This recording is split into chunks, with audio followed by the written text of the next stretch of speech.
The United States and the USSR ended World War II as allies.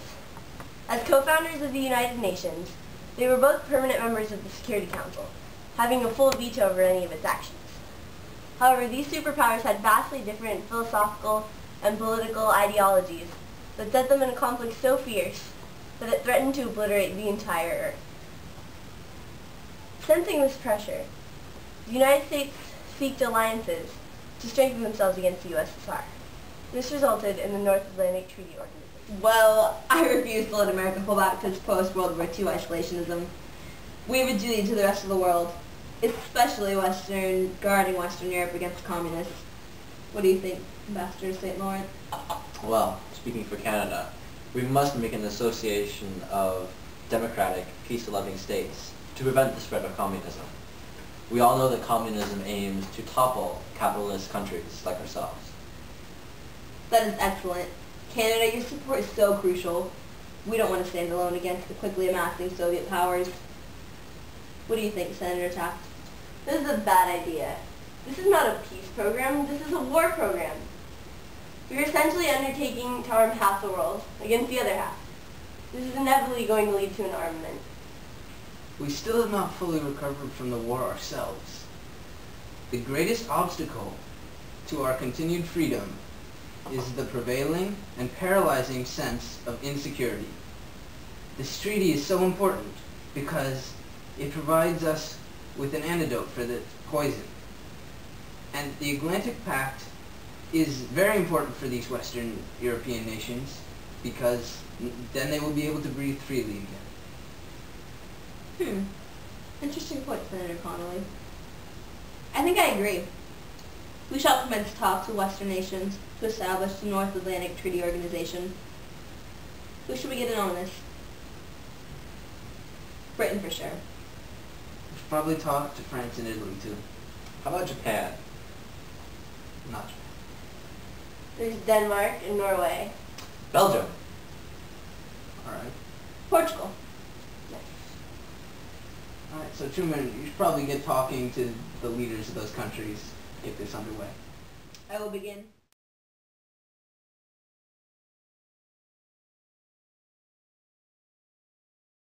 I have in my hand a list of 205 people known to Secretary of State George Marshall to be communists. These people are working in the government today. He isn't doing anything about it. He's probably a communist himself. These people are working in the government and shaping policy. They are trying to bring down capitalist America, and that has to change. Well, maybe about 57, but still, there's people in the government, they're communists ruining America. George Marshall is a communist.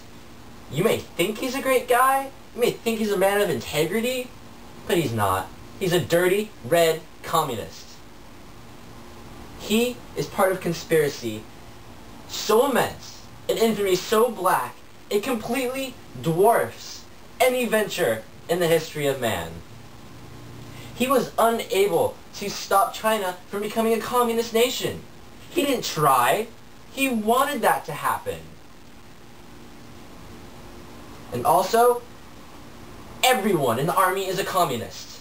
All of them. GIs, generals, USO girls, the lot. Communists. Burn them all. McCarthy's extreme anti-communist suspicions increased fears about communist influence on American institutions and espionage by Soviet agents in the 40s and 50s. The term McCarthyism was originally coined to criticize the actions of U.S. Senator Joseph McCarthy, who in 1949 served as U.S. Senator. His term in the Senate was rather undistinguished, so he was needed something big to get him reelected. So he capitalized on the fear the threat of communism has instilled in the American people. Meanwhile, across the Atlantic, the Soviets were giving the U.S. a legitimate reason to fulfill their ends. In 1949, using knowledge procured by spies, the Soviets successfully detonated their first atomic bomb. The Rosenbergs. No, not the Rosenbergs. Boris and Natasha. Ah, yes. Boris and Natasha. You have done well for us. Yes, very well. Thank you for uncovering the nuclear secrets of the Americans. It was not a problem at all. Good. Those pesky Americans. I always knew they were up to something. Never publishing any of their nuclear findings in journals. Ever since I took that vacation to Bikini Island, Oh, yes. damned Americans ruined my yacht. But their monopoly on nuclear weapons ends today. Today we test First Lightning. First lightning. Communism will now be unstoppable and take over the world. Yes. Test the bomb.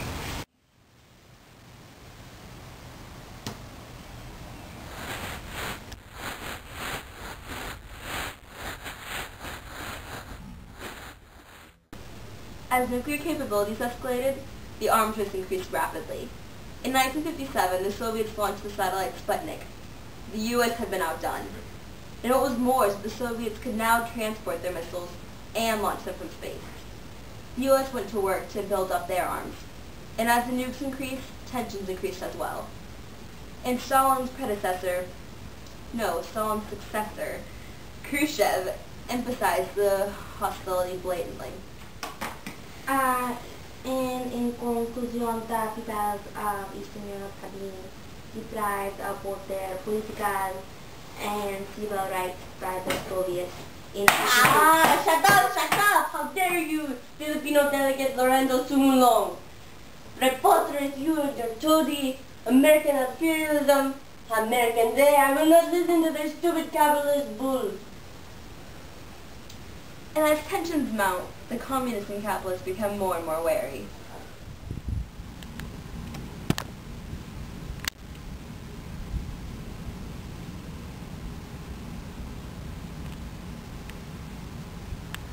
West Berlin, let me in! Freedom! God. I want to come back! Somebody please help me! My kitty cat teacher is over there!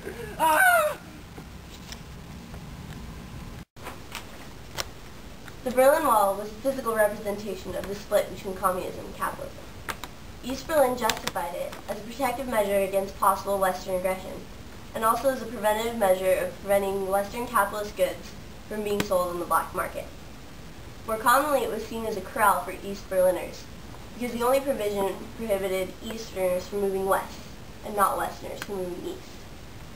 West Berlin criticized the United States, but JFK was adamant that they could only defend West Berlin.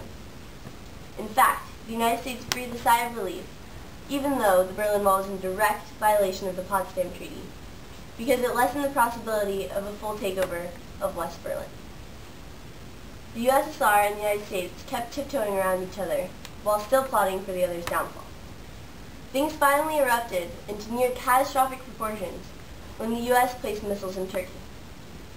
Seeking an equally advantageous program, the USSR commenced talks with Cuba. Mr. Castro, I'm glad to be meeting you again. Yes, we have much to offer each other.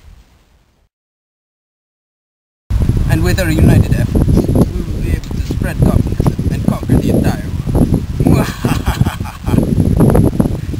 Now, the only thing standing in our way is America. Yes, America and their stupido capitalism and their tanto nukes. I can't believe they had the nerve to put their damned missiles in Turkey.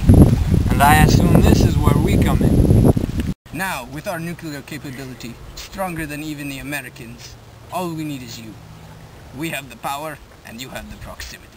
Place them here, near Piña del Rio, on the western tip of the island, where we can aim at Houston, Los Angeles, and Denver, and to the east at San Antonio de los Baños, where we can reach Atlanta, Miami, New York, Chicago, and best of all, Washington, D.C. Now that we have this great